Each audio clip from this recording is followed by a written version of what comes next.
नमस्कार दोस्तों, आइए जानते हैं दिल्ली की 100% सही 25 बड़ी खबरों को फटाफट अंदाज में। लेकिन उससे पहले वीडियो को एक छोटा सा लाइक जरूर करें। सीएम रेखा गुप्ता ने झुग्गी बस्ती वालों के कर दिया बड़ा ऐलान। मुख्यमंत्री रेखा गुप्ता ने कहा कि दिल्ली में किसी भी झुग्गी को नहीं तोड़ा जाएगा। सरकार ने झुग्गी वासियों के विकास के लिए 700 करोड़ रुपए का बजट तय किया है। उन्होंने 100 दिन के कार्यकाल की रिपोर्ट जारी करते हुए हैदरपुर क्षेत्र में नई सड़कों, सीवर लाइनों और जल पाइपलाइन का उद्घाटन किया। दिल्ली में पकड़े गए 12 साल पहले के 4 बांग्लादेशी। दक्षिणी दिल्ली में पुलिस ने 4 बांग्लादेशी घुसपैठियों को गिरफ्तार किया है जो 12 साल पहले अवैध रूप से भारत आए थे। दिल्ली कैंट में छापेमारी कर उन्हें पकड़ा गया और उनके पास से बांग्लादेशी दस्तावेज भी बरामद हुए। चारों को एफआरआरओ के माध्यम से वापस भेजा गया। बच्चों के लिए खतरा बना दिल्ली में बढ़ता प्रदूषण। डीटीयू की रिपोर्ट के अनुसार दिल्ली का प्रदूषण शिशुओं के फेफड़ों तक पहुंच रहा है। इससे अस्थमा और कैंसर का खतरा बढ़ रहा है। सर्दियों में हालात और बिगड़ते हैं। डब्ल्यूएचओ ने प्रदूषणकारी कणों पर सख्त निगरानी की सलाह दी है। अब दिल्ली का हर इलाका होगा अतिक्रमण मुक्त। शाहदरा उत्तरी जोन के चेयरमैन प्रमोद गुप्ता ने बताया कि दिल्ली नगर निगम हर क्षेत्र को अतिक्रमण मुक्त बनाने के लिए कार्रवाई कर रहा है। अधिकारियों को किसी भी राजनीतिक सिफारिश को नजरअंदाज करने का निर्देश है। दुकानदारों को चेतावनी भी दी गई है। 10 घंटे की देरी से चलेगी दिल्ली दरभंगा हमसफर स्पेशल। दिल्ली आने जाने वाली कई ट्रेनें भारी देरी से चल रही हैं, जिनमें दरभंगा हमसफर स्पेशल और सहरसा गरीब रथ शामिल हैं। यात्रियों को काफी परेशानी हो रही है। रेलवे के अनुसार सुरक्षा कार्यों के कारण ट्रेनों की आवाजाही बाधित है। 100 लाभार्थियों को बांटे गए आयुष्मान कार्ड। खुशी से खिल उठे बुजुर्गों के चेहरे। त्रिनगर में मन की बात कार्यक्रम के दौरान 100 लाभार्थियों को आयुष्मान भारत कार्ड वितरित किए गए। पार्षद मीनू गोयल ने बताया कि उनके कार्यालय में अब तक 800 वरिष्ठ नागरिकों के कार्ड बनाए जा चुके हैं। कार्यक्रम में पवन राणा ने लोगों को शुभकामनाएं दी।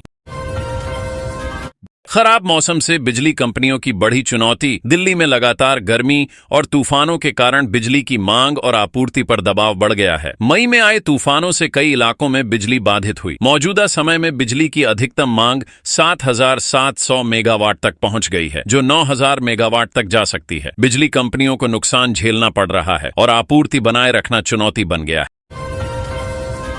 दिल्ली पुलिस के कर्मियों ने अब वर्दी में रील बनाई तो खैर नहीं। दिल्ली पुलिस कमिश्नर संजय अरोड़ा ने पुलिस कर्मियों को वर्दी में सोशल मीडिया रील बनाने पर सख्त चेतावनी दी है। उन्होंने कहा कि इससे विभागीय अनुशासन भंग होता है और वर्दी की गरिमा को नुकसान पहुंचता है। आदेश का उल्लंघन करने वालों पर सख्त अनुशासनात्मक कार्रवाई की जाएगी।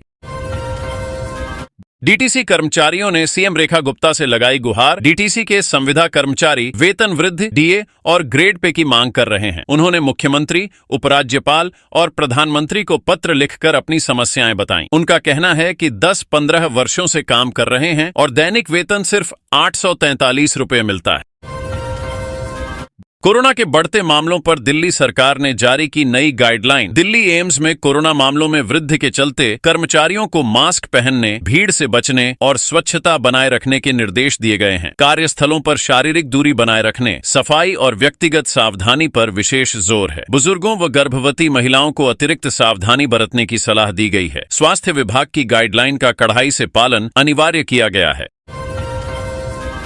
दिल्ली सरकार की 100 दिन की कार्य योजना रिपोर्ट 31 मई को होगी जारी। दिल्ली सरकार 31 मई को अपनी 100 दिन की कार्य योजना की रिपोर्ट जवाहरलाल नेहरू स्टेडियम में जारी करेगी। मुख्यमंत्री रेखा गुप्ता ने बताया कि इन 100 दिनों में जन कल्याण, पारदर्शिता और जवाबदेही को प्राथमिकता दी गई है। सरकार ने शहर की व्यवस्थाओं को दुरुस्त करने, विश्वास निर्माण और राष्ट्र प्रथम की भावना को साकार करने की दिशा में काम किया है।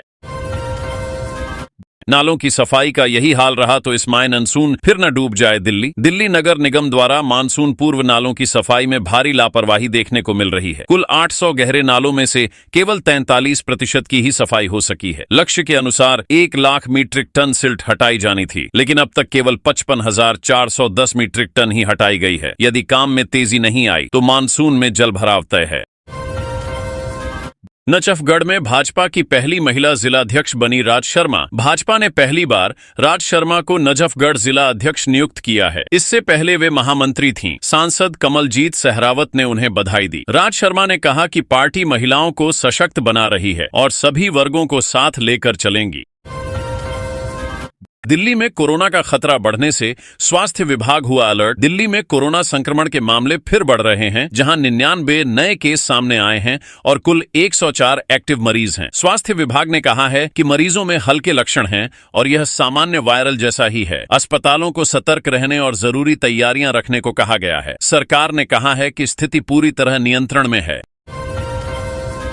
छात्रों ने कहा, डीयू में अंग्रेजी में रिसर्च आधारित मूल्यांकन को अचानक परीक्षा से पहले बदला गया। दिल्ली विश्वविद्यालय के अंग्रेजी विभाग में परीक्षा से पहले मूल्यांकन पद्धति बदल दी गई, जिससे छात्रों में नाराजगी है। अब उन्हें शोध प्रोजेक्ट के बजाय लिखित परीक्षा देनी होगी। छात्रों ने विरोध प्रदर्शन किया और समय पर सूचना न देने पर आपत्ति जताई।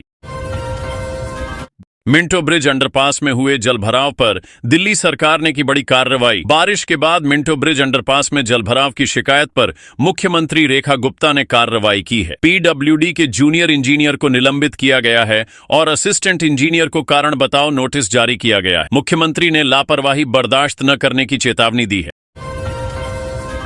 दिल्ली एटीएम फ्रॉड गिरोह का हुआ पर्दाफाश। दिल्ली क्राइम ब्रांच ने 2 जालसाजों को पकड़ा है, जो एटीएम में मदद के बहाने लोगों के डेबिट कार्ड बदलकर उनके खातों से पैसे निकालते थे। ये बुजुर्ग और अनपढ़ लोगों को निशाना बनाते थे। पुलिस ने इनके पास से 41 डेबिट कार्ड और एक चोरी की स्कूटी बरामद की है। इंडस्ट्रियल आइडियाथॉन 2025 आयोजन में विजेता को मिलेगा लाखों का नकद पुरस्कार। दिल्ली में इंडस्ट्रियल आइडियाथॉन 2025 का आयोजन होगा, जिसमें छात्र और युवा भाग लेंगे। उद्योग मंत्री मनजिंदर सिंह सिरसा ने बताया कि यह प्रतियोगिता नवाचार और औद्योगिक विकास को बढ़ावा देगी। 4 प्रमुख क्षेत्रों पर आधारित यह कार्यक्रम 80 लाख रुपए से अधिक के नकद पुरस्कार देगा। दिल्ली विकास समिति में अधिकारियों की उपस्थिति जरूरी। मुख्यमंत्री रेखा गुप्ता ने दिल्ली जिला विकास समिति की बैठकों में अधिकारियों की उपस्थिति अनिवार्य की है। अनुपस्थित रहने पर अनुशासनात्मक कार्रवाई होगी। इस निर्णय का उद्देश्य प्रशासनिक पारदर्शिता और जन समस्याओं का त्वरित समाधान सुनिश्चित करना है। सरकार भ्रष्टाचार के प्रति सख्त रुख अपनाए हुए है।